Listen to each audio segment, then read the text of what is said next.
모티머 아들러라고 하는 분이 있었습니다. 시카고 대학을 나오고 여러 가지 분야를 공부하고 박학다식한 분이었는데 이분은 종교를 굉장히 안 믿으려고 했다고 합니다. 그러나 그 모든 것을 다 보고 난 다음에 마지막에 가서 예수 그리스도를 인정할 수밖에 없었다.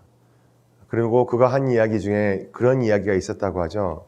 다른 모든 것들은 설명을 할 수가 있고 그리고 그 존재를 이야기할 수가 있었는데 하나님만큼은 너무나도 신비해서 그것이 안 되더라.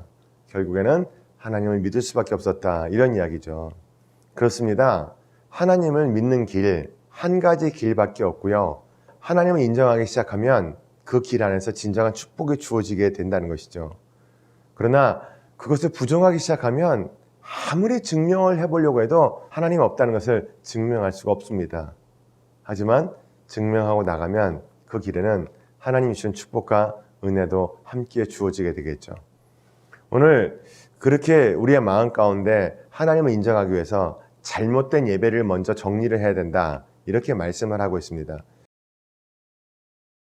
가나안 족속에 세워놓는 제단들이 있었습니다. 보기만 해도 저것이 그냥 저기에 가서 저 장소에 가서 예배를 드려도 되지 않을까라고 생각을 할 수도 있었기 때문에 아예 가나안 사람들이 만들어 놓은 제단 같은 것은 다 제거해 버리라고 하는 명령을 하고 계시죠. 그리고 나서 주상을 깨뜨리고 아세라상을 불살라야 된다. 그리고 조각한 신은 다 찍어버려야 된다. 결국에는 흔적을 남기지 말라는 이야기죠. 그만큼 깨끗하게 정리하기를 원하십니다.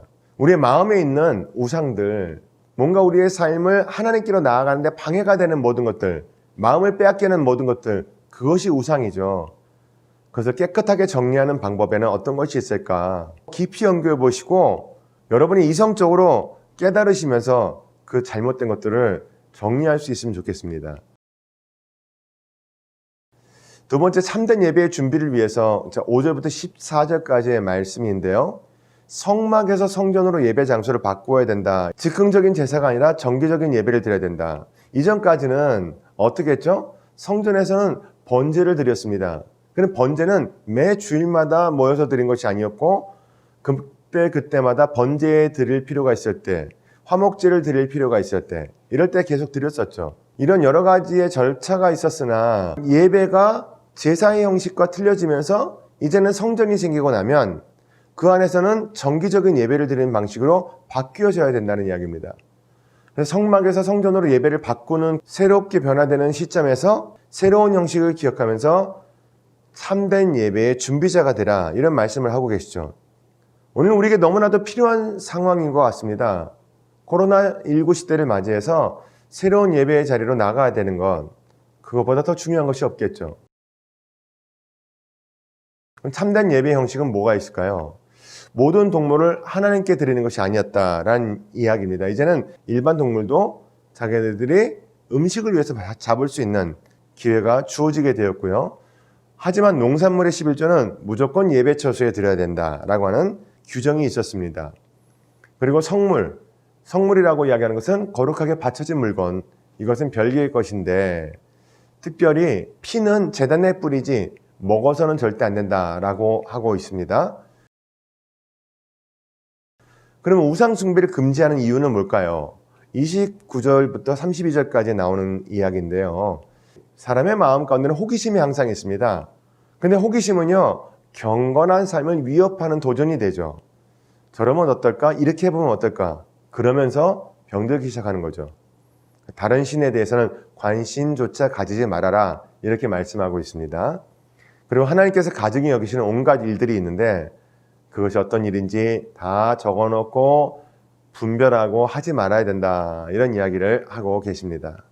세속적인 종교는 신적인 존재를 움직이게 만든다, 이런 이야기입니다. 그렇죠? 내가 신을 막 마음대로 조종하지 않습니까? 정성을 더 들이면 움직이기도 하다가 덜 들이면 안 움직이기도 하다가, 그걸 누가 정해요? 사람이 정해요. 무당들이 그러잖아요. 정성이 부족하다, 정성이 부족하다. 그런 이야기 뭡니까? 자기 기준으로 이야기를 하는 거잖아요. 이 세상의 신적인 존재는 인간이 조절하는 대로 조정이 되어집니다. 그거는 올바른 신이 아니죠. 올바른 예배도 아닙니다. 올바른 예배는 내게 베풀어 주신 것이 감사해서 찬양을 드리는 것으로부터 시작하는 것이 참된 예배라는 거죠. 12장 6절 말씀에 거제라는 것에 대해서 나오죠. 거제는 어떤 제사의 형식을 이야기하고 있습니다. 손을 든다. 거제라는 것 자체가 손을 들어올리다 라고 하는 히브리 뜻이거든요.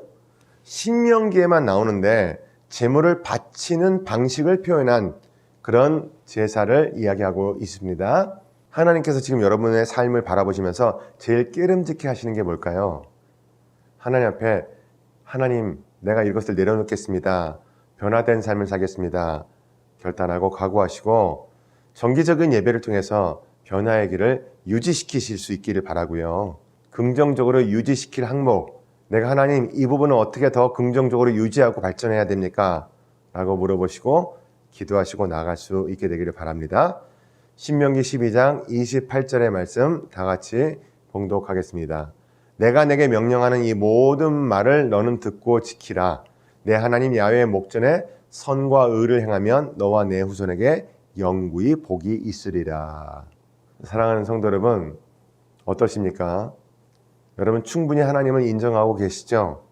주님께만 요즘 말로 올인할 수 있는 그런 삶을 살 수 있으면 좋겠습니다. 감사합니다.